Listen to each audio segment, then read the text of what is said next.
थोडीफार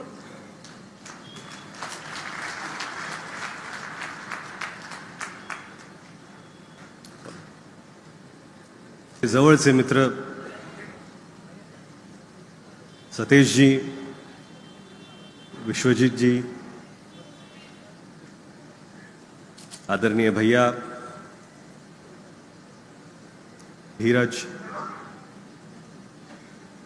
इथं उपस्थित कारखान्याचे सर्व पदाधिकारी,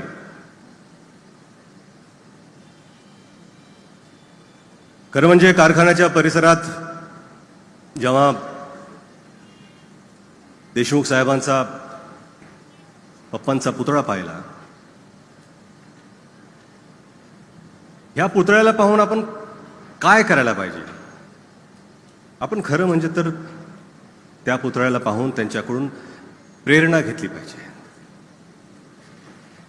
आणि साहेबांकडून प्रेरणा घेण्यासाठी त्यांचं कार्य तर आहेच, आणि त्या कार्याबद्दल मला वाटतं की इथं उपस्थित आदरणीय व्यासपीठ तर नक्की बोलेलच, पण मला असं वाटतं मुलगा म्हणून की विलासराव देशमुख हे माणूस म्हणून काय होते त्यांच्याकडून आपण प्रेरणा घेतली पाहिजे.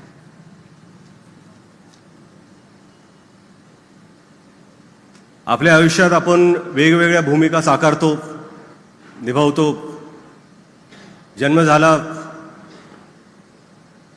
की मुलाची भूमिका, भावाची भूमिका, लग्न झालं की पतीची भूमिका, मूल झालं की पिताची भूमिका, आणि कधी कधी मित्र,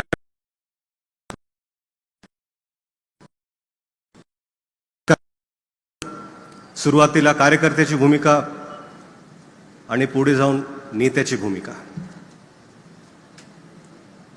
ह्या सर्व भूमिका साकारताना तुम्ही लोकांबरोबर कसे वावरता त्यात तुमची माणुसकी जपलेली असते, आणि ही माणुसकी खरं म्हणजे हे तुमचं खरं भांडवल असतं.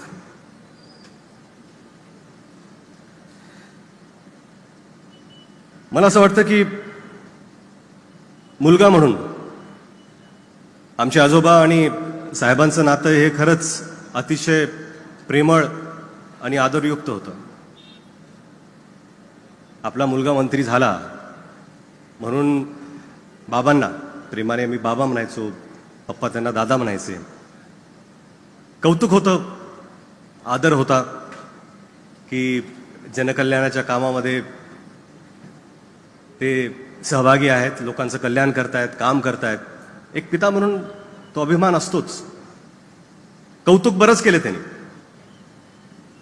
पण वेळ आली, कुठलीही गोष्ट त्यांना जर खटली असेल तर त्यांनी आवर्जून सांगितलं. लातूरमध्ये आडतीवर आमचं एक घर होतं. बावळगावला आम्ही राहायचो, पण आजोबा बाबा जेव्हा लातूरला असायचे तेव्हा आडतीवर असायचे, आणि जेव्हा कुठल्या दौऱ्यावर साहेब लातूरला आले की आवर्जून बाबांची भेट घ्यायला ते आडतीवर जायचे. आणि असेच एक भेट घेताना बाबांना ते भेटले, चहा पाणी झाला, तब्येत कशी आहे अशी विचारलं, आणि ट्रेनची वेळ झाली होती, कुर्डुवाडीला जायचं होतं, तर साहेब म्हणाले येतो मी. तर बाबा म्हणाले थोडं बसा, तुम्हाला काहीतरी सांगायचं मला.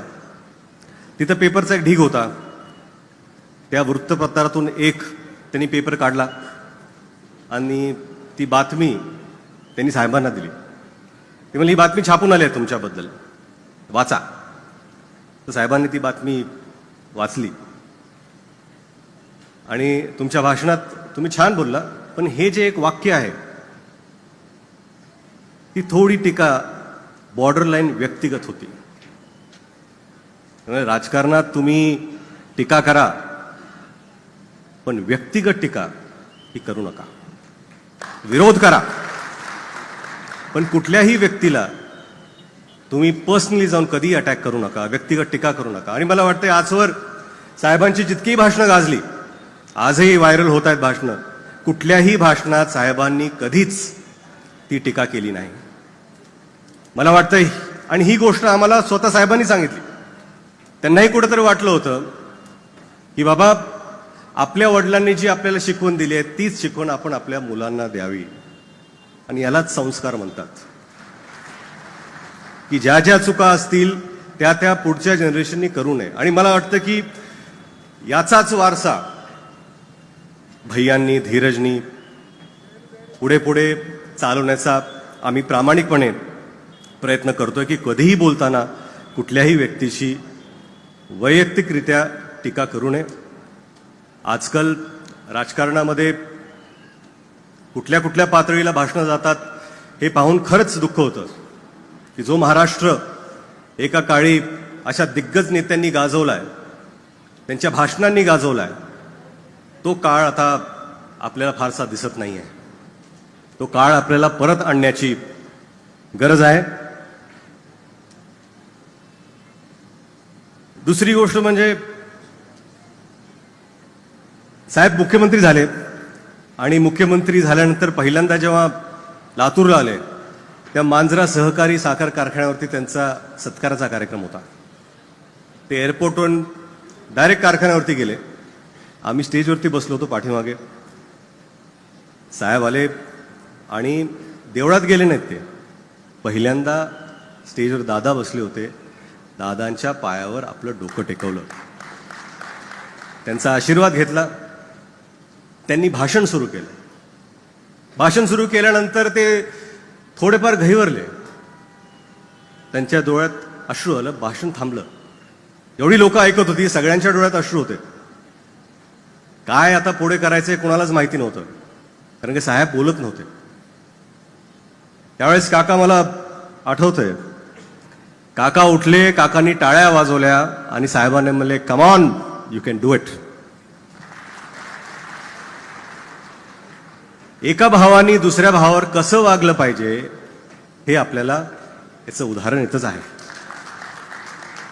ही जी दुसरी भूमिका असते की भाऊ म्हणून, की साहेबांनी आणि दिलीपराव साहेबांनी भाऊ म्हणून एकमेकांना कसं जपलं.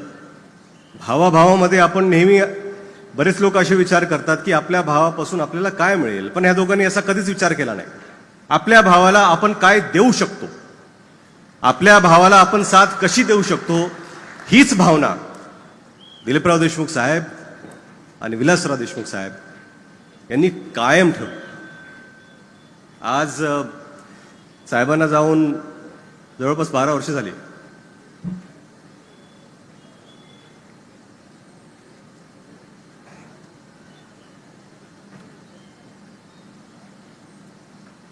थोडीफार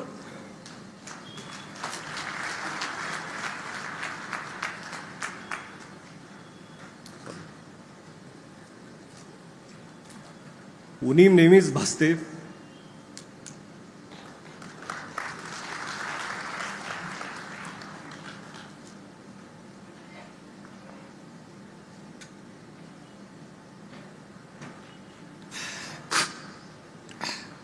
पण ही उणीव आपल्याला कधी भासू नये म्हणून काका हे नेहमीच मागे उभे राहिले,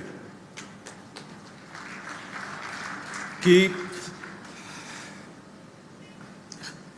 ह्याच्यासाठी उभे राहिले की आपल्या मुलाला गरज असली तरी मी आहे आणि गरज नसली तरी मी आहे. काकांना बऱ्याचशा वेळेस बोलता आलं नाही, पण आज मला वाटतं की सर्वांसमोर मी सांगतो, काका मी तुमच्यावर प्रचंड प्रचंड प्रेम करतो. आणि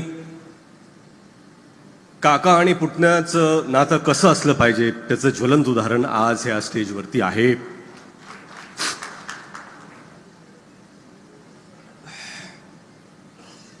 आणि मुलगा म्हणून साहेबांनी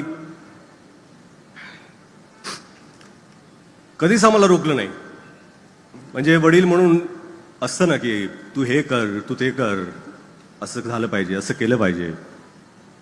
आई वडिलांनी आम्हाला मोकळी सूट दिली होती. एकच गोष्ट सांगितली, तुम्ही अभ्यास करा, तुमचं शिक्षण पूर्ण करा. भैया केमिकल इंजिनियर झाले, धीरज MBA ते झाले. मी आर्किटेक्ट झालो. परंतु मला वाटतं की त्यांच्याकडून ही गोष्ट शिकण्यासारखी होती की मुलांवर कधी कुठल्याही गोष्टीचा दबाव आणण्याची गरज नाही. त्यांची स्वप्ने त्यांना जगू द्यावी. त्यांना आयुष्यात जे करायचं आहे ते करू द्यावं. आपण खंबीरपणे फक्त त्यांना जिथे उडायचंय त्यांच्या उडाणासाठी भरारीसाठी आपण फक्त हवा द्यावी. तेवढंच काम त्यांनी केलं.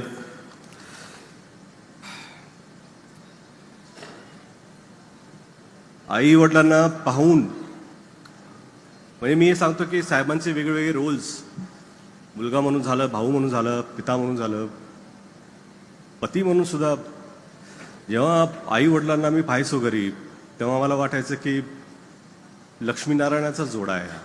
आणि मला वाटतं की प्रत्येकाला वाटतं आपले आई वडील हे लक्ष्मीनारायणच आहेत. आणि कधीही कुठले अपशब्द घरी वापरले नाहीत. कधीही कुठल्या वरच्या स्तरावर कधी बोलणं झालं नाही. आणि हे स्वभावाचा जो गुण आहे तो कुठेतरी आम्ही घ्यायचा प्रयत्न करतो. आम्ही तसं वावरण्याचा प्रयत्न करतो.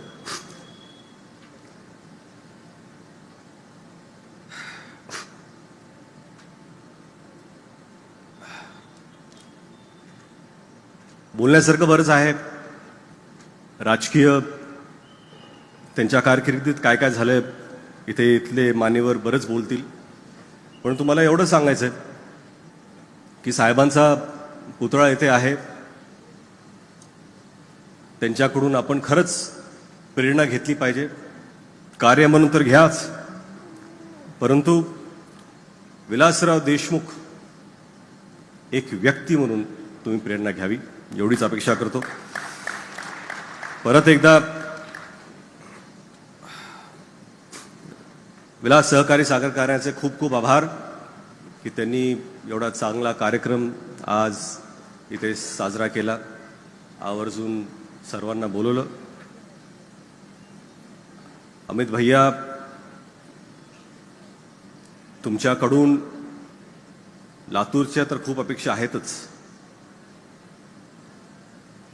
पण मला वाटतंय की तुमच्याकडून महाराष्ट्राची खूप अपेक्षा आहेत.